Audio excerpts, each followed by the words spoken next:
Salut à tous et bienvenue pour un nouvel épisode des Superphysique Podcast. Je suis Rudy, cofondateur du site superphysique.org consacré à la musculation sans dopage que j'ai co-créé en septembre 2009 et sur lequel vous pouvez retrouver des milliers d'articles, des vidéos et des podcasts afin de vous éviter de faire les mêmes erreurs que moi et ainsi d'éviter de perdre du temps. J'ai également mon propre site rudykoya.com sur lequel je propose du coaching à distance depuis 2006, mais également des formations en fonction de sa morphoanatomie, des livres comme le guide de la prise de masse naturelle et le guide de la sèche naturelle que je vous envoie personnellement chaque semaine de manière dédicacée, ou encore la formation Superphysique pour les plus passionnés d'entre vous sur méthodesp.rudykoya.com. Aussi, vous pouvez retrouver sur le site Superphysique notre marque de compléments alimentaires bio destinés à améliorer votre santé, ainsi que notre application SP Training disponible sur tous les stores afin de vous permettre de savoir quoi faire à chaque séance avec notamment les fameux cycles de progression. Enfin, vous êtes également les bienvenus au Superphysique Gym et à la Villa Superphysique à proximité d'Annecy. Mais pour ce faire, il faudra me contacter avec le lien directement dans la description. Aujourd'hui, je serai accompagné de June pour animer le podcast et qui nous partagera son expérience personnelle, le tout avec de nombreuses anecdotes. Vous pouvez d'ailleurs la retrouver sur son compte Instagram où elle est particulièrement active en tapant June Coach 74 ainsi que sur son podcast Beyond Your Why. Allez, c'est parti. Salut June, t'as la forme ou quoi? Bah ouais, ça va super. Et toi, Rudy? Ça va. Bon alors comment se passe cette prise de masse ces derniers mois? Est-ce que tu as passé les 66 kilos? Non, pas du tout. Non, écoute, justement, c'est plutôt bien parce que ça s'est stabilisé. Ah, C'est-à-dire t'as que combien? le poids, là, ce matin, il était à 61,7. Ok. Donc, il était un peu monté jusqu'à 62, puis il est un peu redescendu à 60. Et là, voilà, il est remonté un petit peu. Donc, stable à 61,7, mais avec, voilà, un physique, on va dire, plus une ligne mieux. Donc, tu sais, un peu plus tonique, moins de gras.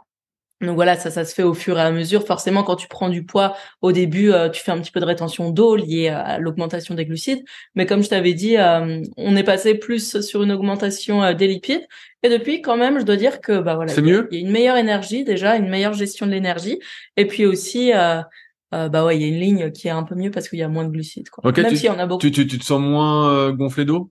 Ouais, voilà, c'est ça. Ensuite, on a quand même augmenté depuis la dernière fois. Donc je suis à peu près à. Enfin voilà, au niveau des macronutriments, je suis à 250 de glucides, à 140 de protéines et à 70 de lipides. Ok, Donc ouais, voilà, c'est pas énorme, ça va. non, c'est pas énorme, mais voilà, Ouais, ouais, voilà, c'est ça sert honnête. à rien de surcharger non plus, hein. Je fais pas du cardio tous les jours, donc Bah avec les ça beaux va. jours qu'il y a, tu fais pas de cardio tous les jours. Non, je n'en fais pas. J'en fais de temps en temps, mais ça fait du bien, hein, c'est sûr, de faire du cardio, mais Qu'est-ce que tu fais comme cardio quand tu fais du cardio? Parce que... plutôt du vélo, tu sais, Ah, tu fais plutôt pas de la du longue vélo. côte? Ah, t'as pas écouté le podcast avec Fabrice la semaine dernière? Ah non, non, je l'ai pas, je l'ai pas. Alors, la longe côte, comme tu connais pas, moi non plus je connaissais pas. En fait, il y a des courses. Donc tu t'immerges, si j'ai bien compris, au-dessus de la taille et t'essaies d'aller le plus vite possible dans l'eau. Donc Fabrice il fait ça en ce moment pour sa rééducation de genoux. Et donc il y a des compétitions de longe C'est de côte. la gym aquatique, quoi, c'est Moi j'ai ça? appelé ça de l'aquagym. Ouais, de l'aquagym. Exactement. Ah non, mais en plus, j'en vois parfois, enfin, quand j'allais dans le sud, on en voit parfois sur la plage, marcher dans l'eau. C'est vrai que je me dis, oh, c'est pas mal, pourquoi pas? En tout cas, ça doit faire du bien. Mais on les voit parfois faire en hiver. Donc, en été, c'est sûr, Ouais, mais ils c'est font, encore plus ils agréable, mettent des quoi. plaquettes aux mains, il y a des tenues, des Ah, il y a palmes et carrément tout. des plaquettes. Ouais, il y a vraiment des compétitions. Ah ouais, ok. Bah, je te prends une licence si tu veux. Ouais, avec plaisir. Je pensais à un sport sur lequel me reconvertir parce que je pense pas que Oui, c'est très aquatique. Ah, j'adore l'eau, c'est vrai. C'est vrai, c'est vrai. Euh, Qu'est-ce que je voulais te dire? Je voulais dire, avant qu'on attaque, j'ai quelques news sur l'application SP Training. J'en ai parlé dans mon Leadercast. Mais pour ceux qui n'écoutent pas, en ce moment avec Pierre, on est en train de travailler sur l'algorithme des cycles de progression. Donc, comme vous le savez, sur l'application SP Training, il y a des cycles de progression qui sont inclus, donc elle est disponible sur tous les stores. En gros, vous mettez que vous avez fait 4 x 10 à 70 au développé couché aujourd'hui, et l'application, en fonction de votre difficulté ressentie, qu'elle va vous demander, elle va vous mettre quoi faire la prochaine séance. Or, on est parti sur un algorithme assez simple, et là, on est vraiment en train de coder, je vais dire, pratiquement toute ma méthode que j'ai pu développer au fil des années, qui sera directement dans la version, dans la V3. Donc là, presque tous les jours, on échange plusieurs fois par jour pour essayer de faire ça au mieux, sachant que ça remplacera jamais un coaching, évidemment, parce qu'il y a toujours des imprévus, il y a toujours des choses qui peuvent changer. Mais ça va vraiment être assez énorme. Donc je compte sur Pierre qui nous écoute sans doute, encore une fois, pour que ça sorte prochainement. Donc normalement avant fin 2023, j'espère. Mais en tout cas, ça avance bien. Non, mais vraiment là, ça va vraiment être super. L'algorithme est monstrueux. Là, on a vraiment fait en fonction du niveau, en fonction des charges qu'on utilise, en fonction des exercices. Là, c'est vraiment différent en fonction du nombre de séries qu'on veut faire, des incrémentations. Il y a vraiment toute une logique qui va certainement vous aider à mieux progresser, à moins perdre de temps. Et plutôt que de compter sur le petit bonheur, la chance pour progresser, voilà, avoir une progression qui va être faite. Aussi, je voulais parler, ce sera une grande nouvelle pour personne, mais depuis que j'ai arrêté de courir, j'en parlais avec June juste avant le podcast, j'ai dû réduire mon alimentation, malgré le fait que j'ai remplacé la course à pied par du vélo, 2 fois par semaine en moyenne, des fois 3, des fois je me laisse aller à en faire encore un peu trop. Et je me suis rendu compte que si je réduisais pas mon alimentation, je commençais à prendre du gras. Et ouais, c'est vrai. Tu grossis? Je me pèse pas, donc. Tu grossis? Ouais, je voyais que je prenais du gras. Et donc, forcément, comme je cours plus, j'ai réduit mes calories. Et qui plus est, je retrouve du jus à l'entraînement. Vraiment, la forme avant, quand je courais 2-3 fois par semaine plus le kayak, j'arrivais sous les barres, c'était un peu difficile. Vraiment, des fois, j'avais plus de jus, plus d'explosivité. Voilà, le nerveux était un peu à plat. Mais là, comme je fais plus de course à pied, je me rends bien compte que il y a une grosse différence quand on fait de la course à pied ou pas en termes d'impact nerveux. Et là, je retrouve de la force, je vois que je regonfle entre guillemets. Donc, c'est assez marrant de voir vraiment l'impact de la course à pied. C'est parce que j'en avais parlé dans une vidéo récente qui s'appelait Musculation et interférence, où j'expliquais justement, on nous dit à chaque fois que il n'y a pas d'interférence, que c'est la mode du moment, il n'y a pas d'interférence, on peut tout faire en même temps. Moi, c'est pas du tout ce que j'avais remarqué. Et là, mon expérience, encore une fois, le confirme. Dès que tu te mets à courir beaucoup, c'est quand même anti-muscle, anti-force. Certains arrivent à concilier tout ça, mais c'est toujours la preuve par l'exception. Et c'est pas un truc spécialement que je prends comme une règle. J'aime bien voir ce qui se passe déjà sur moi et puis sur ceux que j'entraîne depuis maintenant presque 20 ans. Et je vois bien que quand tu cours, c'est pas trop bon quand même pour les muscles, surtout si tu cours 2-3 fois par semaine, c'est peut-être un peu trop intense comme cardio. June, toi, tu cours pas pour l'instant? Non, je cours pas. Tu voulais t'y mettre? Non, pas du tout. Mais j'ai couru, tu sais, quand je suis arrivée au super physique. Donc, je courais à peu près, pareil, 3-4 fois par semaine, parfois un petit peu en trail. Donc, rien d'incroyable, hein, mais parfois avec un peu de dénivelé. Et c'était le moment où j'étais, le plus légère, enfin, en tout cas, avant ma première sèche.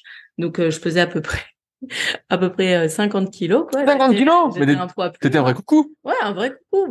Comme d'ailleurs, j'ai revu des photos il y a pas longtemps du premier tournoi SP où je suis toute mince. Vraiment Ouais, faudrait que je la regarde la vidéo. La fois, je suis retombé dessus, mais j'ai pas cliqué. C'est incroyable. Enfin, je me reconnais pas, quoi. Si, je me reconnais, mais je suis hyper mince. Et en fait, ce que j'allais te dire, c'est que effectivement, quand tu cours quand même 2-3 fois par semaine, faut dire que quand même c'est un effort qui va consommer pas mal d'énergie. Et en plus, forcément, c'est de l'énergie en moins pour d'autres activités. Ça, on en a déjà parlé.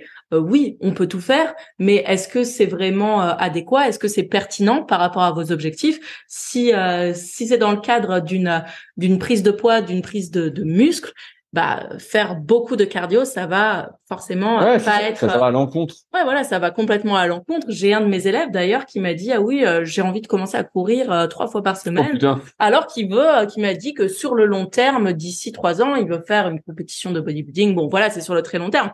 Mais là, on est dans un objectif, disons, de recomposition corporelle et de prise de muscle, de perte de gras. Je lui dis, écoute, là, si on veut quand même avoir de la forme à l'entraînement et que tu progresses bien, parce que c'est encore un débutant sur ses charges, il va falloir faut limiter les choix. J'ai eu un nouvel élève cette semaine, pareil, qui court 3 fois par semaine, et je lui dis, comment tu cours? Donc déjà, avant que quelqu'un signe, comme toi, avec moi, on discute, je vois ce qui est possible ou pas. Et il me dit, chaque fois que je cours, j'essaie de battre mes records. Je lui dis, écoute, je lui dis, si on fonctionne ensemble, faut que les 3 fois, ce soit vraiment basse intensité, que tu forces pas. Si c'est déjà beaucoup, donc on va déjà commencer comme ça. Et il m'a dit, ok, mais c'est vrai que s'il courait 3 fois par semaine à fond, c'était mort, quoi. Ensuite, c'est bien d'en faire, hein, de temps en temps, faire du cardio un petit peu, 1-2 fois par semaine. Mais voilà, par rapport aux objectifs, il faut bien se dire, ok, ça va peut-être être une perte d'énergie pour la muscu. Ensuite, si ça nous fait plaisir de courir, évidemment, il faut pas s'en empêcher, mais ça peut être réduit à 1 ou 2 fois par semaine. C'est chiant parce que moi, je voulais tout faire. Ouais, mais quand tu veux tout faire, tu fais rien. C'est bien comme ça. C'est ça, non? C'est ce qu'on dit. Exactement. T'en es où de ton podcast, June? Ça fait longtemps que t'en as pas parlé. T'en es à combien d'épisodes maintenant? Oui, alors je crois que c'était mon 15e épisode, donc j'ai eu une petite pause pour plusieurs raisons, et puis aussi parce que tu sais, le temps de contacter, bah tu dois connaître, Ouais, hein, les gens, contacter les des fois, invités, tu les gens. contactes, les gens ont pas de dispo. Ouais, voilà, c'est ça. Donc là, j'ai pas mal d'invités en vue. Ça va être surtout axé autour de la naturopathie sur ces Mais c'est bien, t'as la prochains. Ouais, naturopathie. ça m'intéresse assez, surtout au niveau de la santé, de l'optimisation un petit peu de la micronutrition. Donc là, j'ai eu William Kadmiri il y a pas très longtemps, donc c'était il y a 2 semaines qu'on a enregistré ensemble. Il est sorti cette semaine l'épisode, donc vraiment un super épisode très très chouette sur le stress, la fatigue. Et je vais avoir quelques invités un peu plus axés aussi sur le cycle féminin, parce que je sais que c'est quelque chose qui Ouais, qui m'intéresse t'intéresse. pas mal. Et aussi d'autres invités qui seront tout aussi sympas. Donc voilà, ça reprend tranquillement. Donc, Beyond Your Why, c'est ça? Beyond your way. Exact. Voilà. Voilà, un bel accent. Ouais, c'est ça. Alors, ça, c'est pour les news. Alors, je sais pas. Donc, comme tu avais pas vu, June, je t'ai pris un peu au dépourvu. Ouais, Il y a ouais. Fabrice, la semaine dernière, qui a posté sur les forums Superphysique. Donc, vous savez qu'on prend souvent les questions qui sont posées sur les forums Superphysique pour y répondre en podcast de manière un peu plus détaillée. Et Fabrice nous a mis sur le forum la semaine dernière un sujet sur l'interdiction de manger des œufs de votre poulailler en Île-de-France. Alors, je vais vous lire ce qu'il a écrit. Après une étude sur les teneurs en polluants organiques persistant dans 25 poulaillers domestiques d'Île-de-France, l'ARS préconise de ne plus consommer les œufs et produits animaux de production domestique non contrôlée sur l'ensemble de la région francilienne. Donc, si vous habitez à la campagne en Île-de-France, que vous avez vos poules et que vous mangez des œufs de celles-ci, vous vous contaminez. Il devient donc de plus en plus, Fabrice met ça en ironie, il devient donc de plus en plus sûr de manger des œufs de poules industriels élevés en bâtiment et ne voyant jamais le soleil. Ah oui, bien sûr. Franchement, ça devient assez fou quand même, hein. Ça devient assez fou. Écoute, Parce que toi, t'as pas de poule encore, mais c'est, non, moi j'ai pas encore de poule, mais j'aurais bien aimé en avoir. C'est vrai, je pensais même à mettre un mini poulailler juste avec 2 poules dans mon jardin pour faire des poules domestiques. Mais bon, ça demande quand même un petit peu d'ajustement dans le jardin. Ensuite, tu sais, juste à côté de chez moi, j'ai la ferme et c'est là que je vais acheter mes œufs. Et effectivement, en fait, il y a un pré et on voit tous les jours les poules dehors. Donc tous les jours, je vois les poules dehors et il y a un libre service en fait où tu prends tes œufs et tu donnes les sous quoi. Tu donnes les sous en échange. Il y a il y a un système de casier. Il y a un système de casier. Ça se fait aussi avec les légumes en Île-de-France, il me semble, et puis peut-être un petit peu partout en France. Et c'est aussi une ferme qui fait de la production de produits laitiers, donc yaourt, lait, fromage, tout ça. Et aussi tous les week-ends, tous les samedis, il y a une vente d'autres choses, de légumes, boucherie, tout ça, parce qu'ils ont enfin des vaches, des brebis, etc., etc.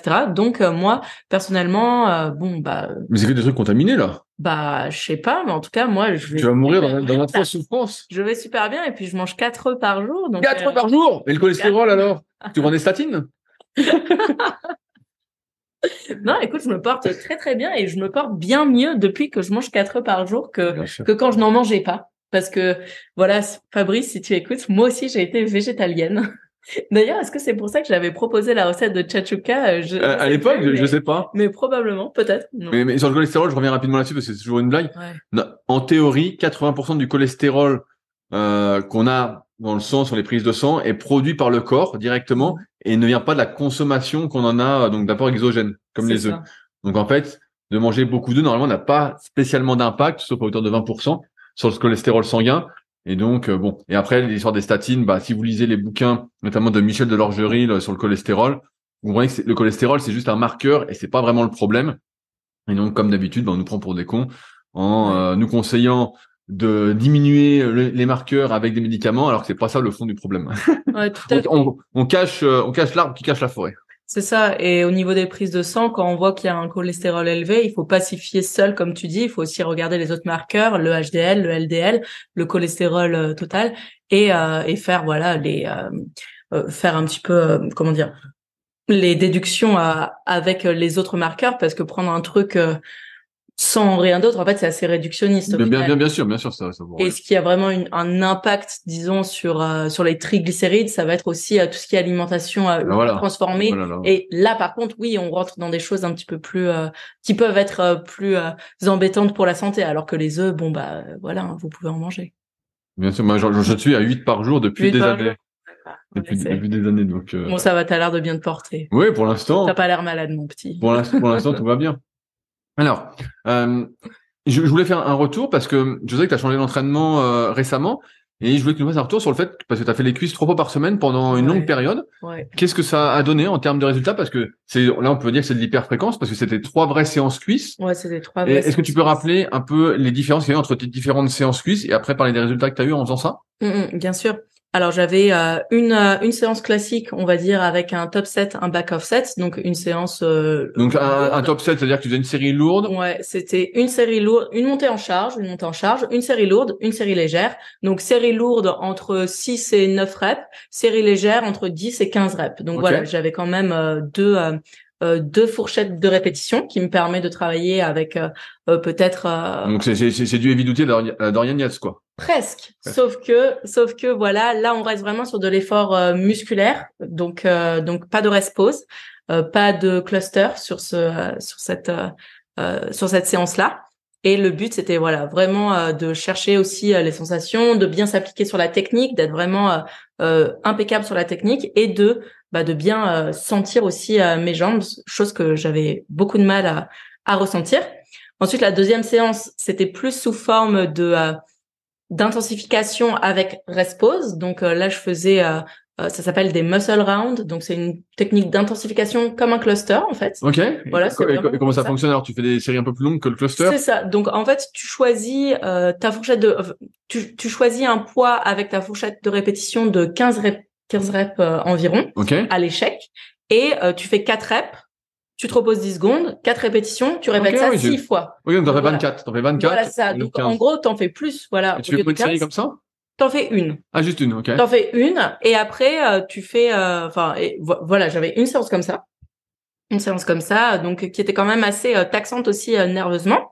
Et la dernière séance, que des longues répétitions. Donc, 4 séries entre 15-20 et 20-30 répétitions. Ok. Donc vraiment voilà, tu beaucoup gonfles à crever là. Donc là, en général, voilà, les cuisses très congestionnées, même si voilà, j'ai pas des cuisses énormes, cuisses très congestionnées, et surtout sensation de jambes lourdes. Et donc ça, je l'ai fait, oui, pendant 3 mois, 4 mois même, 4 mois. Et est-ce que tu changeais les exercices en fonction des séances? Oui, ouais, il y avait pas tout à fait les mêmes exercices. Ensuite, il y avait quand même une récurrence sur certains exos, comme le leg extension, le leg curl. Ensuite, il y avait des variations autour du leg curl. Les adducteurs, j'ai bombardé. Les adducteurs, ouais. Les adducteurs, comme je tu m'as dit que j'ai pris des cuisses, non? Oui, t'as pris des cuisses. Non, mais les adducteurs, on n'y pense pas, mais ça fait un sacré volume. Moi, j'ai toujours fait de la presse à cuisse ou quand je faisais du squat avec les jambes assez écartées. C'est comme ça que je me sens plutôt à l'aise vu ma capacité de mouvement, on va dire. Et moi, j'avais des adducteurs énormes. Vraiment, je voyais en haut, vraiment énorme. Et c'est vrai que des fois, on n'y pense pas quand on n'est pas très doué pour les cuisses. On se dit, tiens, comment je peux faire? Et travailler les adducteurs, ça c'est un bon moyen de remplir un petit peu les cuisses. Donc voilà, j'ai fait ça pendant 3 mois et quelques semaines. Et en fait, au bout d'un moment, on sent quand même que j'étais cramée. Donc j'ai fait une semaine complètement off parce que j'étais vraiment taxée de tous les côtés. Et en reprenant l'entraînement, j'ai senti que ça revenait pas en fait. Ça revenait pas. J'étais très fatiguée. Et puis il y a quand même une certaine mécanique, quelque chose d'assez automatique dans le fait de faire ça. Donc je savais que c'était une intensification pour un temps donné. Je me suis dit ok, bon, je joue le jeu, mais c'est pas marrant de faire 3 fois les jambes par semaine. De cette manière-là, en fait, il y a un moment où ça devient un petit peu redondant et très fatigant, très taxant nerveusement parce que j'étais à chaque fois très concentrée sur mes séances pour vraiment retirer le meilleur de ces séances. Et voilà. Donc là, on est passé sur un push-pull-leg classique. Ah, donc un PPL classique. Voilà. À quoi, 3 séances par semaine alors? 3 séances en fait, c'est pas vraiment 3 séances par semaine. En fait, c'est push, repos, pull, repos, legs, repos. Et tu reprends. Ok. Ensuite, tu peux enlever un jour de repos si tu as envie. Il y a pas de problème. Mais voilà, là, on passe plus sur une basse fréquence. Non, t'as plus de jours de repos alors. Donc là, j'ai beaucoup plus de jours de repos. Mais c'est pour voir aussi, voilà, comment mon corps réagit. Est-ce que ça va bien? Ensuite, sachant qu'avec une seule séance haut du corps par semaine, mon haut du corps a plutôt bien progressé. Ah oui, ce que j'allais dire là, avec push-pull-leg, toi qui aimes pas trop justement avoir des grosses épaules, un peu de pec, du dos, tout ça, je pense que tu vas exploser là, non? Ouais, il y a moyen. Donc probablement. Que tu rechopes un look de crossfiteuse, non? Ouais, c'est ça. Donc là, j'ai déjà le look un petit peu de crossfiteuse ou ouais, c'est un petit peu ça, ou de nageuse quoi. Mais donc on verra forcément là tu testes. tu attends 2-3 semaines et puis s'il faut refaire un entraînement jambes, je pense que c'est ça surtout qui va ressortir, c'est rajouter un entraînement jambes et enlever un jour de repos. Et comme ça sera 2 legs et push-pull. Et là, c'est combien de temps que tu t'es mis sur ce... Une semaine. Ah, ça fait une semaine, c'est le début. Ouais, c'est le début. Donc là, tu sens que tu récupères quand même mieux? Je sens que je récupère beaucoup mieux, je suis plus productive, enfin, je me sens plus, plus éveillée sur mes séances. Et surtout, j'ai le regain d'énergie un petit peu lié au changement un petit peu de prog. Donc, il n'y a pas un énorme changement au niveau des exercices, hein, c'est les mêmes, mais simplement le fait de varier un petit peu le format et de retourner à quelque chose de plus classique, bah, c'est assez chouette, quoi. Donc voilà. Ok, et bah donc je t'ai lancé là-dessus parce que on a une question sur le PPL. Donc c'est une question de Billy qui nous dit: j'utilise actuellement un programme de type PPL. Cependant, j'aimerais inclure une séance bras une fois par semaine. J'aimerais donc savoir s'il vaut mieux faire les mêmes exercices d'isolation bras que dans mes séances push-pull ou bien inclure des exercices différents. Exemple, dans ma séance push, pour les triceps, je fais du magic triceps une fois sur deux, du tirage vertical à la poulie à un bras une fois sur deux, tirage vertical à la poulie une fois sur deux et détester à chaque séance. Donc il alterne magic triceps et l'extension à la poulie. Dans sa séance pull, il fait du curl incliné une fois sur deux, du curl araignée une fois sur deux et du curl marteau à chaque séance. Ma séance bras doit donc être composée d'exercices ci-dessus ou d'autres exercices. Alors attends, en plus, il fait pas les mêmes exercices à chaque fois sur ses séances push et pull, si j'ai bien compris. Ouais, tu vois, il change un exercice pour les triceps et un exercice pour les biceps. Ouais, donc il alterne, mais du coup, il n'y a pas une récurrence semaine après semaine. En gros, c'est tous les voilà, il précise qu'il fait en gros push pull leg, push pull. Ouais. Donc en fait, il fait 2 fois pull et 2 fois pull et il fait qu'une seule fois les cuisses. Il doit faire, à mon avis, du vélo à côté ou du foot. C'est pas très sympa. D'accord. Ok.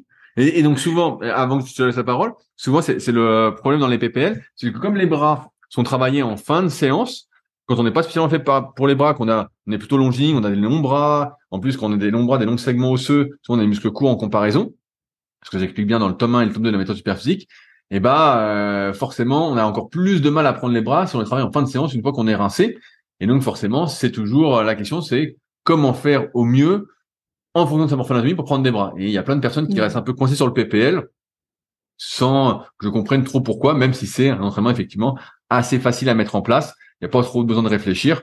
Mais là, il se rend compte des limites et donc il manque de bras. Bah déjà par rapport à ce que tu as dit, il y a un premier truc qu'il peut faire, c'est mettre ses exos de bras tout en début de séance. En fait, déjà, je crois qu'on en avait parlé la dernière fois, mais le simple fait de mettre la priorité sur les bras dans tes séances, donc de commencer par ces exercices analytiques de triceps ou de biceps, ça va lui permettre déjà d'être plus concentré, plus frais et d'avoir plus de bénéfices en fait de ces exercices. Comment je mets lourd au développé couché après? Oui, ouais, mais c'est ça, hein, il faut choisir. Est-ce que tu veux des bras ou est-ce que tu veux du développé couché?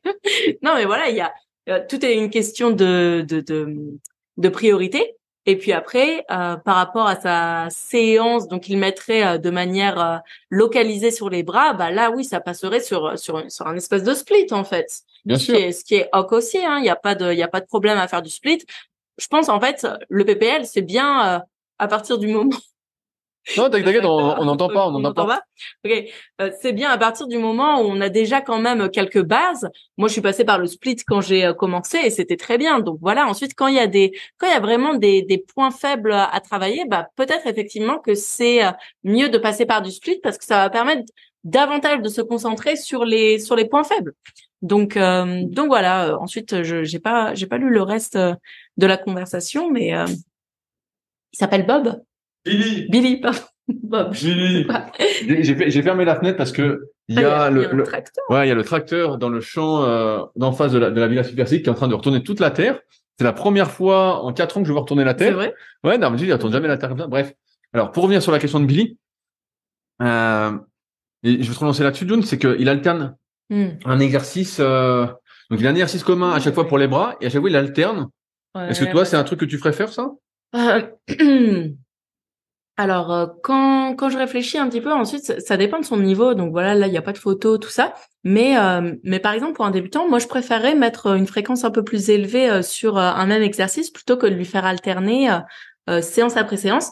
Donc, ensuite, voilà, si d'une séance à l'autre et qu'il a 2 fois cette séance dans la semaine, ok, pourquoi pas. À partir du moment où ça revient à peu près tous les 7 à 8 jours. Donc voilà, il faut que quand même qu'il y ait une récurrence sur l'exercice. Donc si c'est pas tous les 3-4 jours, ok, mais tous les 7-8 jours, donc semaine après semaine, c'est bien qu'il y ait une même récurrence sur l'exercice pour justement progresser dessus. Il pourrait très bien progresser en espaçant plus encore, mais je pense pas que les gains seraient vraiment significatifs, et surtout il y aurait une déperdition probablement nerveuse et un mauvais ancrage du schéma, en fait, du schéma pour bien le prendre, bien progresser, du schéma corporel, quoi. Mais bien sûr, on rappelle qu'au début, quand on débute la muscu, donc tu vois, là, il a précisé que ça fait 8 mois qu'il fait de la musculation Ok. et il fait 59 kilos de poids de corps. Ah oui. Donc, ouais. Donc c'est un débutant, Billy. Ah Ou alors oui, il est mais pas très grand, mais oui, bon, c'est plus un débutant. peut-être les deux, voilà. Voilà. C'est pas grave. Et donc effectivement, quand on est débutant en musculation, ça a plus de sens de répéter les mêmes exercices parce qu'on fait des gains nerveux, on progresse beaucoup en coordination inter et intramusculaire. Et donc ça, c'est des gains qu'il faut faire parce que plus on change d'exercice régulièrement, plus entre guillemets, on est toujours dans le nerveux. Or nous, ce qu'on veut faire quand on fait de la musculation pour prendre du muscle, c'est que ce soit nos muscles qui limitent au maximum l'exercice, qui soit le vrai facteur limitant, même si c'est jamais vraiment les muscles, on est toujours limité par notre système nerveux et d'autres systèmes qui participent conjointement. Mais c'est pour ça qu'on est plus pour, notamment dans le cas de Billy, plutôt répéter les mêmes exercices. Donc là, pour répondre à sa question très rapidement, on te dit, Billy, mieux vaut que tu fasses les exercices que tu fais déjà dans une séance en plus. Ça peut t'aider. Alors après, la question, c'est comment tu vas organiser ça. Parce que là, tu faisais push-pull-leg, entre guillemets, et que tu répétais 2 fois push-pull, donc ça fait 5 séances par semaine. Comment tu fais pour faire les bras? Et donc là, je vois que tu comptais partir sur push-pull-leg, bras, repos, etc. Et donc reprendre. Ça fait quand même 4 entraînements à la suite. Est-ce que ça, au push-pull-leg, voilà, repos, push-pull-leg, bras. ouais. Là, ça fait beaucoup de Ah ouais, séances voilà. par semaine, là. Non, mais voilà, moi, j'aurais fait peut-être quelque chose comme push-pull-leg, repos, bras, push-pull, repos, leg, tu vois, quelque chose comme ça, en fait. Mettre un repos tous les 2 à 3 jours, en fait, parce qu'il faut bien qu'il récupère à un moment, le petit Billy. Voilà, on peut imaginer le truc classique, push-pull, repos, leg, bras, repos, et il reprend. Voilà, et il reprend, ouais, ça serait quelque chose ça, plus comme ça. On peut imaginer ça aussi. En tout cas. On peut imaginer ça, mais c'est vrai que quand tu fais push-pull-leg, faut pas rester centré. Et c'est vrai que j'ai pris la question parce qu'il y a beaucoup de personnes qui restent centrées sur ce truc du PPL. Et moi, j'ai du mal à comprendre pourquoi c'est si populaire quand je suis en cours BPGEPS et qu'on voit les différentes répartitions d'entraînement et que j'explique ma vision du truc. Je leur dis, le PPL, pour moi, c'est un peu le passage facile entre le half body, où on travaille la moitié de son corps, et le vrai split. C'est un peu le truc où on est entre deux. Et Dorian Yates, justement, dans son bouquin, Le CV d'un guerrier, il parle de ça. Il montre qu'au début, là, il est en full body, après, il est en half body, après, il passe dans une sorte de PPL, et après, il passe sur son split classique, que vous connaissez peut-être si vous pouvez le découvrir dans la super vidéo Blue Non Guts. Je sais pas s'il y a encore des trucs pour télécharger les vidéos, tout ça, comme nous à l'époque, avec Emule et compagnie. Mais on se procurait ça. Mais voilà, c'est pour moi une étape un peu intermédiaire avant de passer justement sur un split, on va dire plus classique, où on va travailler seulement peut-être 2 ou 3 muscles par séance, ou en faisant tout à fait. Des choix, comme on a dit June, après c'est des priorités. Mais c'est vrai que c'est le point faible du PPL, c'est les bras. Alors quand on est doué pour les bras, il y a pas de souci. Et souvent ça veut dire qu'on est moins fait pour les pecs, le dos et les épaules. Parfois les épaules c'est pas aller, mais non, moins pour les pecs et le dos, donc dans ce cas-là ça gêne pas. Sinon on peut faire comme June a dit, commencer par les bras. Mais dans ce cas-là, ça implique que d'un point de vue de l'ego, faut pas avoir trop de problèmes à mettre moins de développé couché, à mettre moins sur l'exercice de tirage. Et donc, dans ce cas-là, moi, je préfère personnellement pour mon ego faire une séance bras à côté. Parce que c'est difficile. C'est intéressant ce que tu dis parce que c'est, par exemple, moi, pour les jambes, j'ai dû mettre complètement mon ego de côté pour revoir toute ma technique d'exécution. Donc, pour arrêter de faire des rest poses, pour rester en tension musculaire, pour descendre vraiment, tu sais, les fesses sur les talons. Pour mes squats, donc pour mes squats, que ce soit au hack squat, que ce soit à la presse à cuisse. Donc quand je te dis presse à cuisse, c'est je mets le truc tout en bas et je descends vraiment. Tu descends à fond maintenant alors. Non, mais je descends à fond. Je peux pas descendre plus. Vraiment, je m'impressionne moi-même. Tu peux mourir en bas. Non, parce que si tu y arrives plus, tu restes en bas. Bah ouais, mais non, parce que ensuite ça va. Bah à la limite, tu restes plié en deux et puis je peux sortir sur le côté. Mais en fait, cette question de l'ego, c'est marrant parce que on veut toujours impressionner les gens, surtout quand on est débutant. En fait, j'ai l'impression que plus on débute et plus on a envie d'impressionner.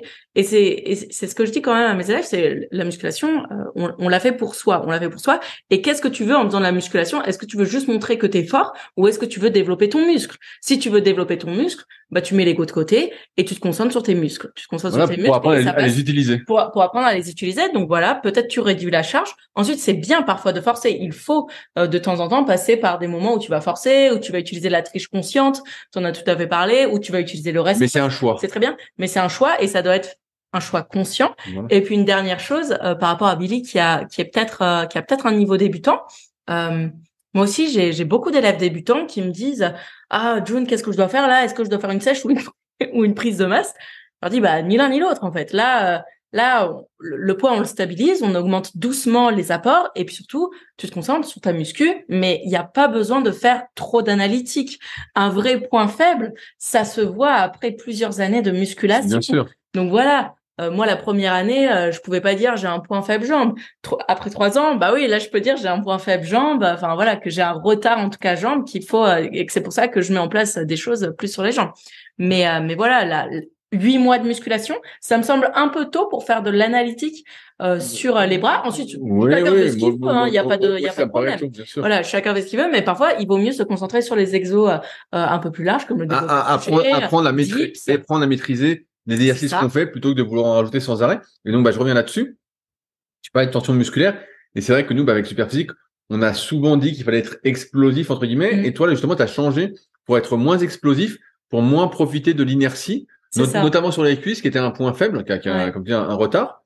Donc, c'est-à-dire que tu ralentissais énormément tes mouvements? Exactement. Alors, est-ce que tu te mets un tempo à respecter ou pas? Alors oui, en fait, pendant un moment, je me suis même mis un minuteur, enfin un métronome, pardon. Okay. Donc, tu sais, je mettais le métronome sur 60 BPM et en fait, dans ma tête, je comptais 4, 3, 2, 1. En bas, je restais 1, 2 et je repousse normal. Sauf que forcément, ta première rep, elle va être explosive et ta 8e rep, ça remonte très lentement. Ça fait des séries très longues parce que tu fais 4, 2 et ça me faisait des séries très longues. Et sur la montée, beaucoup de temps sous tension. Ensuite, la montée, la première, c'était 1 seconde, mais après, c'était parfois 3-4 secondes.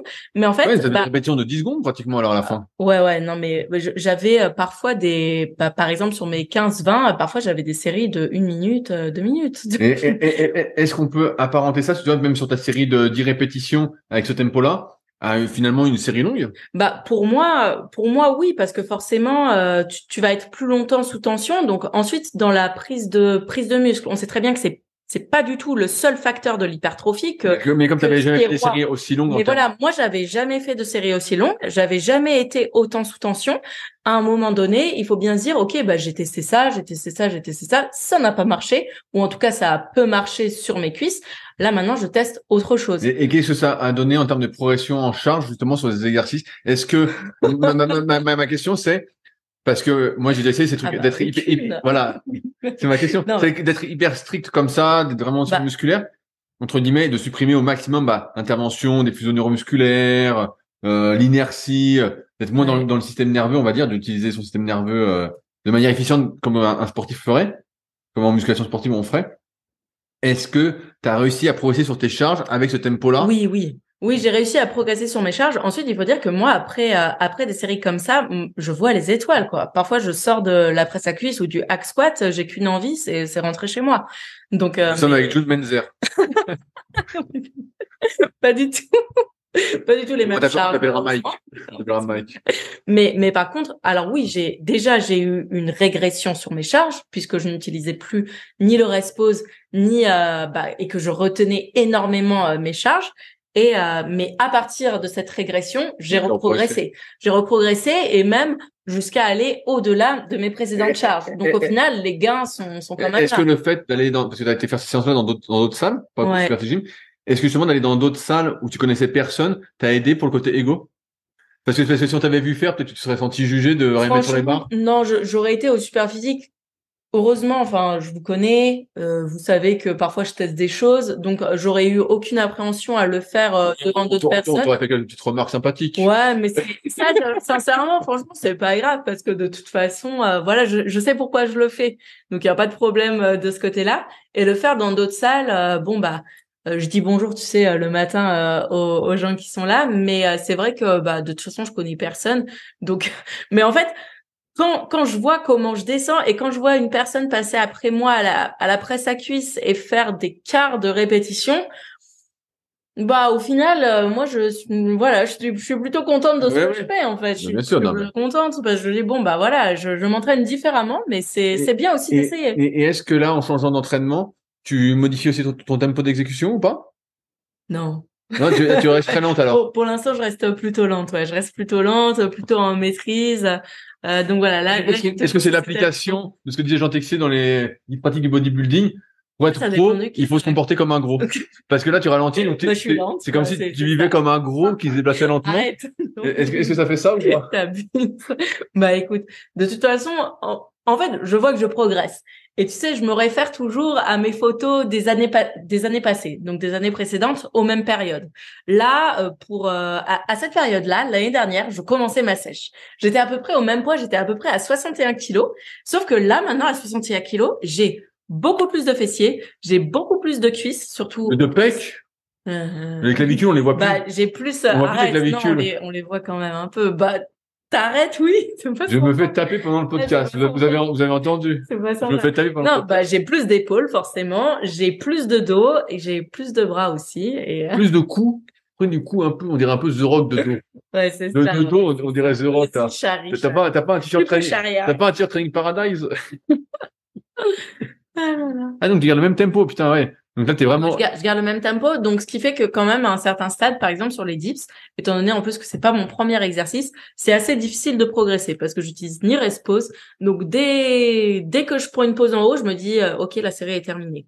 Donc c'est un peu frustrant. Ouais, mais là, c'est-à-dire que t'es vraiment obligé de t'impliquer psychologiquement dans tes séries. C'est ça. Tu peux pas les faire à la va-vite. T'es obligé d'être concentré sur ce que tu fais. Et donc, t'as aussi ce côté implication, C'est ça. En fait, à chaque fois, je me dis, ok, c'est une série. T'as intérêt à tout donner pour faire mieux que la T'as qu'une seule chance. C'est ça. T'as qu'une seule chance sur ton top set, ton back off set. Donc, t'as intérêt à ce que ce soit mieux que la semaine passée si tu veux progresser. Il suffit d'une seule balle pour tuer un éléphant, Arthur Jones. Et puis, au final, ça fonctionne bien. Hein, enfin, pour le moment, ça fonctionne quand même relativement bien. Ensuite, pas tout le temps. Hein, ça peut pas être comme ça tout le temps, mais en tout cas, ça marche quoi, sur moi. C'était une question d'individualisation. C'était difficile à dire, ça. Ouais. De personnalisation, c'est plus simple. C'est plus simple. Okay. Alors, une autre question que j'ai sélectionnée de Jérémy, qui nous dit question existentielle concernant mon programme pectoraux. Bah, il a déjà conscience que c'est une question existentielle. Pendant longtemps, j'étais un grand partisan du développé couché, barre haltère, plus de dips lestés, comme exercices principaux de ma séance pec. Et ça me convenait très bien. J'ai toujours eu un super recrutement de la partie abdominale des pectoraux au dips, et de peu coucher me fait bien plus les pecs que les épaules. Sauf qu'à force de progresser à la salle et devant le miroir, j'ai eu ce déclic que tout le monde a. Je n'ai pas de haut de pec, c'est ridicule. J'avais cette impression de gros nichon, si je puis dire. Cela, j'ai vu cette question exprès pour toi, John. Cela fait maintenant 4 mois que j'ai remplacé mes dips par du développé incliné, machine convergente, barre et haltère. Aucun résultat flagrant. Je n'ai pas perdu de pec de manière générale, mais mon haut de pec ne s'est pas développé pour autant. Ce qui est étrange, c'est que je ressens quand même celui-ci travailler lors des mouvements d'incliné, mais cette sensation ne se concrétise pas par des résultats visibles sur mon physique. J'en viens donc à ma question. Est-ce que l'incliné a vraiment un intérêt? Est-ce qu'on ne sous-estime pas l'importance de la génétique et autres pour le développement de cette partie? Concrètement, est-ce que je ne ferais pas mieux de revenir à mes bonnes vieilles dips après mon développé couché? Merci pour vos lumières. Il a répondu à sa question, je pense. C'est bien. Non, mais en fait... Mais il a pas resté avec des nichons. Ah bah...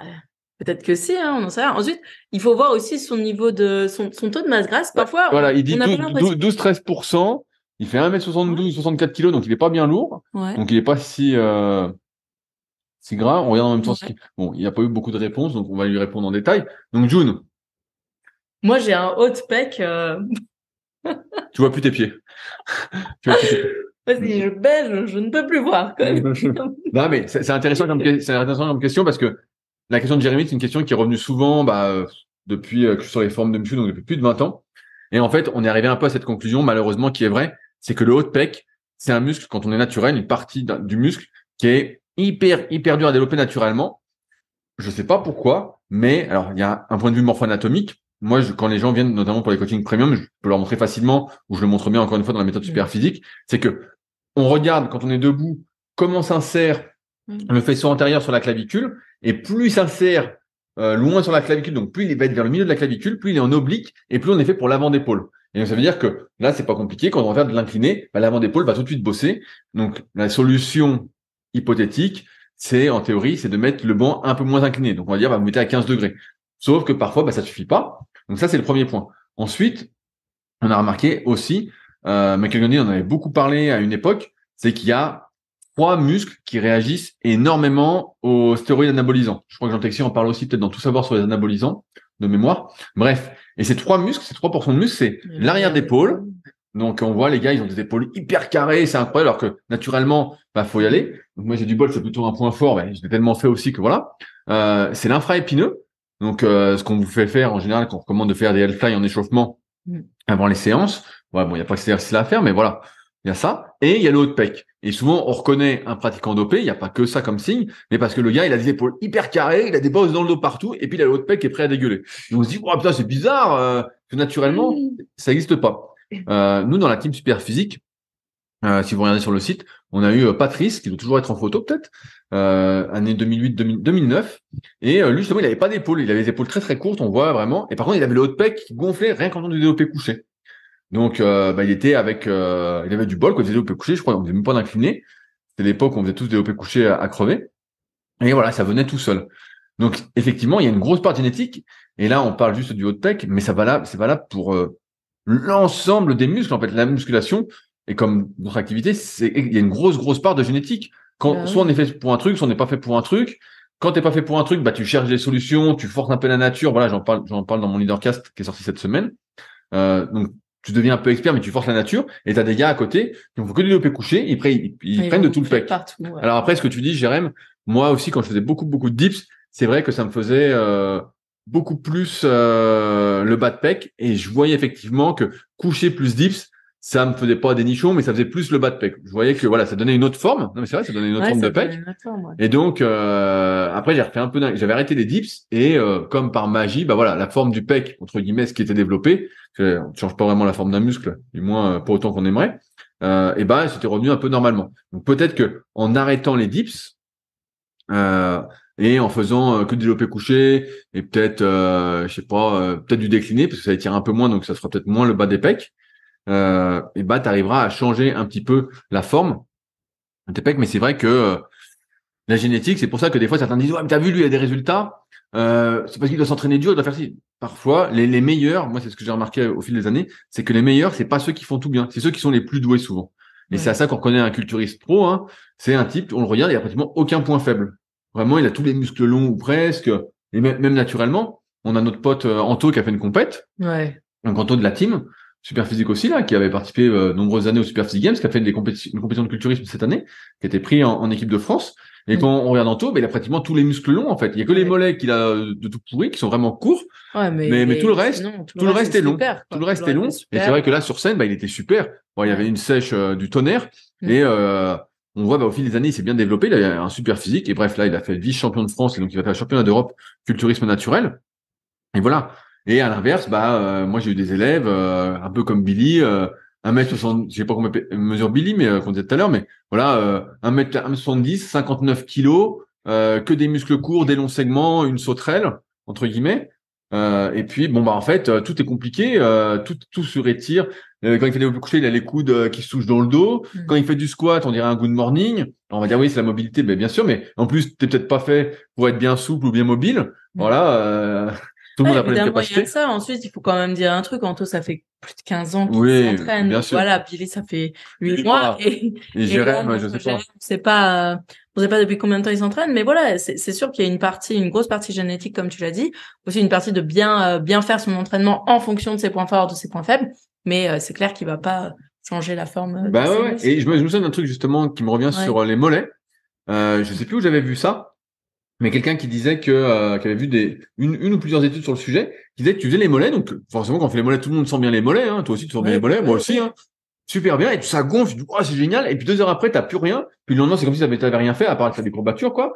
Et dans l'article c'était expliqué en fait que les mollets avaient moins de récepteurs aux androgènes que d'autres muscles, donc c'est les récepteurs à la testostérone, et en fait comme t'as moins de récepteurs, et peut-être qu'en plus ils sont de mauvaise qualité, c'est-à-dire qu'ils sont pas sensibles.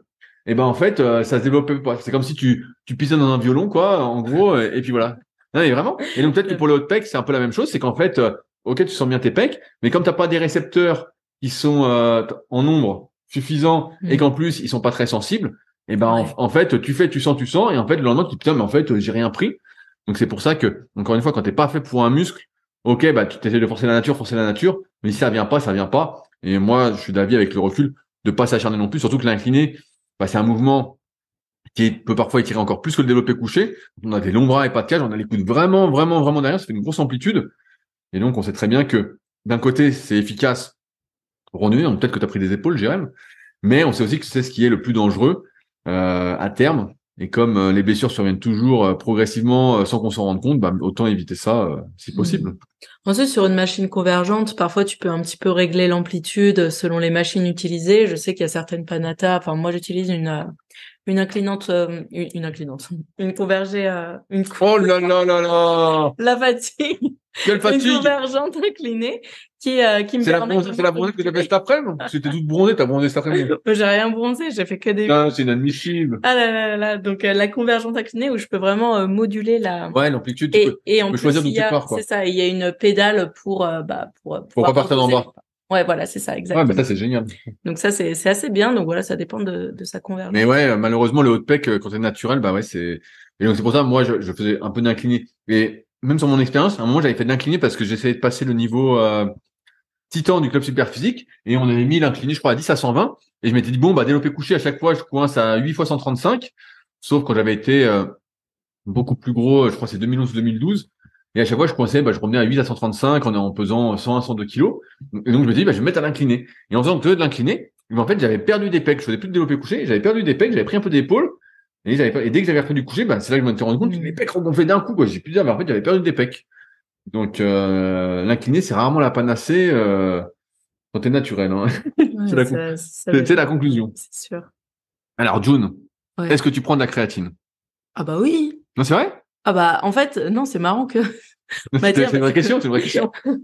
Non, ouais, c'est une vraie question, mais en fait, j'avais arrêté là parce que la créatine, ça coûte super cher maintenant. T'as vu le prix au kilo, c'est devenu complètement Je déraisonnable. te conseille la super physique où nous n'avons pratiquement plus de marge du tout, Ouais, mais que nous proposons toujours. c'est complètement déraisonnable. C'est devenu aberrant sur certains sites le prix de la créatine. Donc j'avais arrêté temporairement aussi parce que je sais pas, parce que tu sais parfois pas trop de trucs ou... Si, en général, ça me fait un petit regain de force. Je sens un petit regain de force. Et là, j'ai trouvé une parapharmacie à côté de chez moi qui en vendait pour pas si cher. Donc, j'en ai pris. J'en ai pris et j'en ai repris juste aujourd'hui. Et je me sens super forte. D'un coup! Ah, c'est vrai que tu fais un peu de rétention d'eau, je trouve que t'es un peu gonflé. Putain, je suis tapé durant ce podcast. Je suis hyper musclée. J'ai appelé Basque 19 à la pharmacie, moi. C'est passé, cette histoire. Mais bon, moi aussi, j'en reprends depuis un petit moment et c'est vrai que j'ai toujours senti un effet. J'avais arrêté parce que bon, je faisais surtout, on va dire, du volume à basse intensité en kayak, à basse intensité, à intensité moyenne, on va dire, dans le domaine 2, on va dire. Et là, comme je reprends des intensités un peu plus élevées, j'en reprends. Et donc, moi, je suis assez sensible aussi quelques effets. Et donc, je parle de ça parce qu'on a une question sur les forums de Exocet qui dit « J'arrive à la fin de mon pot de créatine, disposant d'un pot de créatine non utilisé, donc il a la créatine super physique, j'ai entrepris de l'utiliser début mars. J'en ai pratiquement pris tous les jours lors des repas, avec entraînement en parallèle, plus course à pied et badminton. Bon, il fait beaucoup de sport. J'aimerais savoir si l'arrêt brusque de supplémentation en créatine peut influencer ma récupération ou mes performances dans les jours qui viennent. Mais oui, malheureux. Je pense avoir fini le pot début de semaine prochaine, voire peut-être ce week-end. » Reprends-en vite. Alors, est-ce que toi, t'as senti des doses en moins quand t'as arrêté? Alors non, j'ai pas ressenti, surtout pas du jour au lendemain. En fait, je pense que l'arrêt de la créatine, forcément, il y en a encore un petit peu dans ton système sanguin, un petit peu dans tes muscles, et c'est en fait, je pense, au bout d'1-2 semaines que éventuellement tu peux sentir une petite perte de force. Moi, j'en avais pris pendant ma sèche, surtout, j'en avais pris pendant ma sèche. Donc déjà pendant la sèche, on sent parfois qu'on a un petit peu moins d'énergie, et j'ai arrêté après ça, après les compètes. Et en fait, comme j'avais complètement changé de programme, tout ça, j'ai pas tellement fait j'ai pas tellement noté les effets en fait. Les effets éventuellement sur ma récup. Je sais que j'ai été très fatiguée récemment, mais c'est plus lié à d'autres choses qu'à l'arrêt de la créatine. Maintenant, là justement, je me dis ok, bah là ça fait quand même quelques mois que j'ai arrêté d'en prendre. Je vais en reprendre et puis je vais pouvoir constater un petit peu sur mes perfs et en plus avec le changement de programmation, si bah j'ai un petit regain d'énergie et un petit regain de force. Mais en soi, c'est pas du jour au lendemain qui va. Oui, oui. Je pense pas que tu sentes grand-chose parce qu'encore une fois, c'est un complément alimentaire. C'est ça. Quand c'est un complément alimentaire, même si ça a des effets bénéfiques, et la créatine, on sait que ça a des effets aussi bien sur les performances que sur la récup, que sur le cerveau, que pour la santé, tout ça. En fait, c'est très, très, très léger. C'est ce qu'on appelle les gains marginaux. Et donc, si tu arrêtes, bah, ça m'étonnerait que tu sentes grand-chose, d'autant plus si t'as pas, donc je suppose, hein, que t'as pas une alimentation hyper carrée qui te permet vraiment de bénéficier de tout ce que tu fais, que t'as une hygiène de vie vraiment irréprochable. C'est pour ça que moi, je suis plutôt d'avis Peut-être déjà. d'être bien bien carré là-dessus 95% du temps avant de prendre des compléments. Donc c'est un Ouais. débat, il y en a qui sont pas d'accord avec ça, mais moi c'est plutôt mon avis.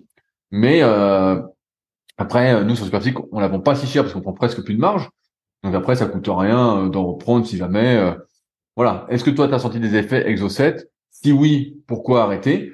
Sachant que bon, il n'y a pas de raison d'arrêter Ouais, c'est ça. S'il y a voilà. des Si effets. tu sens rien, eh ben arrête, ça te fera des économies et tu pourras peut-être prendre autre chose C'est avec exactement plus ça. d'effets. Moi, pour mes élèves, ce que je dis pour la créatine, c'est jamais le truc que je mets en premier Bah parce qu'il y ouais. a vraiment d'autres choses à optimiser avant. Par contre, c'est quand même un complément qui est super étudié, qui a prouvé plein de bénéfices au-delà de la force musculaire. Donc, comme tu l'as dit, sur la cognition, sur l'entretien de notre organisme, de nos fonctions cognitives et cellulaires. Et donc, dans ce sens, bah, ça peut être pas mal de le prendre un petit peu comme la cerise sur le gâteau, quoi. Ouais, ouais, donc Le non. gâteau. Ouais, je sais pas quel gâteau tu parles, moi je mange pas de gâteau, mais Sur le baba au rhum. ouais, affreux ce truc-là. Mais ouais, non, moi j'ai jamais rien senti, mais c'est vrai que quand j'en reprends, par contre, je sens tout de suite que il y a un petit boost qui se passe. Mhm. Donc bon, pour ça que bon, moi comme j'ai des pots un peu d'avance, à chaque fois que j'ai une commande sur Superphysique, comme vous, et ben je fais du stock pour éviter de payer les frais de port sans arrêt. Mhm. Vous les payez pas, mais moi je les paye. Donc je fais des grosses commandes à chaque fois. Donc voilà. Il y avait une autre question que j'avais sélectionnée donc je vais lire la question et après je te montre la vidéo de June. C'est Florian. Et j'ai pensé à cette question parce qu'on a parlé justement de ralentir ses répétitions, de pas tricher, tout ça. Ok. Et il y a Florian qui m'a posé une question sur mon topic posez vos questions à Rudy. Il dit que penses-tu de cette forme de shrug avec une légère amorce en bas du mouvement par rapport à la version stricte? J'ai l'impression que celle-ci serait plus efficace grâce à un étirement plus important et également la possibilité de mettre plus lourd. Es-tu de cet avis? Donc, June, je te mets la Mhm. vidéo. Attention, la vidéo se met. Bon, je sais pas comment on coupe le son, mais c'est pas Ouais, grave. Si vous entendez peut-être le son. ouais, on dirait ce que je faisais en altéro parfois, sauf qu'on partait de plus bas, tu sais. Ok. Donc, Ouais. est-ce que tu peux nous décrire ce qu'il y a dans cette vidéo, June? Ouais, donc déjà il est à une barre, une trappe barre, donc les barres où on peut avoir les poignets sur les côtés de manière d'une prise neutre. Et il fait une très légère flexion de jambes, donc comme un dip, ou en tout cas c'est ce qu'on appelle en CrossFit, un dip de jambes, donc une légère flexion de genou. Puis il vient remonter en shrug, quoi. Donc il utilise en fait un momentum, quoi, un momentum, une force de, comment on dit, enfin d'étirement, D'inertie? d'inertie, Ouais. ouais, voilà, pour monter sa barre de shrug plutôt que de démarrer à hauteur de hanche, quoi. Que d'utiliser la force de ses muscles. Voilà, c'est ça. Trapèze, ses muscles trapèzes supérieurs. Voilà, il utilise un élan, en fait, tout simplement. Et alors, est-ce que tu penses que c'est une bonne idée au shrug? Bah, je ne Pour développer les trapèzes supérieurs? Pour avoir le coup de The Rock? ouais, pour avoir le coup de The Rock. Bah non, en fait, enfin, pour moi, les trapèzes, ils fonctionnent un petit peu comme les autres muscles, en fait. Donc, pourquoi vouloir les travailler forcément différemment? Ensuite, voilà, s'ils voient que ça fonctionne pas de les travailler d'une manière classique, pourquoi pas essayer? Moi, j'utiliserai pas, en fait, de manière générale, même pour mes élèves, pour mes débutants, j'utiliserai pas le fait d'utiliser cet élan, cette inertie, parce que, bah, justement, on va pas travailler le muscle, quoi. On va Bien sûr, utiliser l'élan. ça fait une grosse partie du mouvement où le muscle ne va pas être moteur C'est et où ça. le poids va monter grâce à l'élan qu'on a donné avec les cuisses. Et donc, pour moi, c'est ce que j'ai répondu à Florian sur le forum. Pour moi, ça n'a pas de sens, d'autant plus que les trapèzes supérieurs, c'est rarement un muscle, une partie d'un muscle qu'on a du mal à développer. Il Ouais, suffit de les c'est ça. travailler. classiquement, shrug halter, ou moi je suis plus avec halter ou shrug bar. On fait 3 séries une fois par semaine, et puis on voit bien qu'avec la surcharge progressive classique, on prend des trapèzes supérieurs et que ça suffit en fait à les développer. Et donc en trichant et en mettant plus lourd que prévu, c'est-à-dire qu'on a un étirement plus important, mais c'est aussi plus de risques sur la colonne. Et je ne vais pas vous refaire tout le débat. Est-ce que ça a du sens de rajouter du poids, de surcharger encore un peu plus sa colonne, sachant que le vieillissement va déjà passer par là et qu'on vous dit déjà régulièrement de ne pas faire de squat et de soulever de terre lourd, d'en faire léger, et de faire d'autres exercices pour la longévité, parce qu'on se rend bien compte avec les années que c'est hyper important quand on voit. Mais d'ailleurs, moi je vois, moi qui suis des Sud-Américains, il y a plein de bodybuilders pro. Là, il y a le mec qui fait tort là, qui s'est déchiré le pec. On voit des blessures parce que tous les jours les mecs s'arrachent. Et on oublie de dire que quand on s'arrache quelque chose, qu'on a une blessure, souvent on n'en guérit pas à 100%. Et là, surcharger sa colonne pour avoir un peu plus de trapèze supérieur, et c'est pas dit que ce soit plus efficace, car moi j'ai du mal à y croire. Pour moi, ça n'a pas de sens. Ça pourrait peut-être avoir du sens en fin de cycle de progression, parce qu'on n'arrive plus à progresser, pour justement faire une sorte de potentiation, tromper son système nerveux pendant un temps, voilà, avant de repasser sur du strict. Mais sinon, je suis pas convaincu que ça ait du sens. Ouais, éventuellement pour une potentiation, comme tu dis. Ensuite, voilà, moi, je vois cette espèce d'élan. C'est comme si au développé militaire, à chaque fois, tu faisais une flexion de jambe. Comme ça, tu enlèves toute la partie basse du mouvement qui est bien. Là, on est plus dans un aspect performance. Par exemple, en CrossFit, oui, on veut aller vite et bien entre guillemets. Donc, on utilise la force des jambes et on utilise cet élan pour amener le poids au-dessus de la tête, parce que si le but, c'est pas d'être le plus musclé, mais c'est bien de soulever le plus lourd, le plus proprement et le plus vite possible. Alors là, si son but, c'est de prendre des trapèzes, autant rester sur la version classique stricte. Et puis, comme tu as dit, en fin de cycle, éventuellement... tricher un peu, voilà. Tricher un petit peu, avoir une triche consciente. Mais pas pour toutes les séries, peut-être. Ouais. Peut-être qu'il peut quand même essayer de tirer profit de séries strictes et éventuellement d'une ou deux séries. Voilà, pour faire la potentiation. Son kiff. Voilà, voilà, pour le plaisir. Mais je pense que ça n'a pas trop de sens pour les trapèzes supérieurs. Ouais, mais comme on parlait de ça, la question m'est revenue, je me suis dit que... Ouais, moi, j'ai des trapèzes sans faire de shrug. Je trouve pas. Le coup, surtout. Non. C'est faux. Et c'est cool. Et sur ce, on va s'arrêter là pour aujourd'hui. On espère, comme d'habitude, que vous avez passé un bon moment dans notre compagnie. On apprécie les commentaires, les notes de 5 étoiles. N'hésitez pas à nous écrire en plus, soit sur le forum, soit directement sur nos comptes Instagram, et on se fera un plaisir de vous répondre. Et puis, de toute façon, on retrouve June dans un mois pour la suite de sa prise de masse, où elle aurait fait 2 ou 3 fois les hauts de corps par semaine. Donc, sans doute, elle sera énorme et prête pour être catcheuse. Allez, salut June. Ciao. Si vous êtes encore là, c'est que vous avez sans doute passé un bon moment. Si vous avez des questions sur les sujets que nous avons abordés aujourd'hui, ou que vous souhaitez nous en poser, ne vous privez pas, c'est avec plaisir dans la partie commentaires sur SoundCloud ou sur YouTube. Si vous avez des questions qui n'ont rien à voir avec les sujets abordés, par contre, cela se passe sur les forums Superphysique, qui sont les derniers forums de musculation du web et qui est également les premiers sur www.superphysique.org. Enfin, merci d'avance pour votre soutien, notamment à ceux qui laisseront des commentaires sur les applications de podcast, que ce soit Spotify ou Apple, avec évidemment la note de 5 étoiles sur 5. Je compte également sur vos partages sur les réseaux sociaux que je repartagerai avec plaisir. Sur ce, bon entraînement et à la semaine prochaine.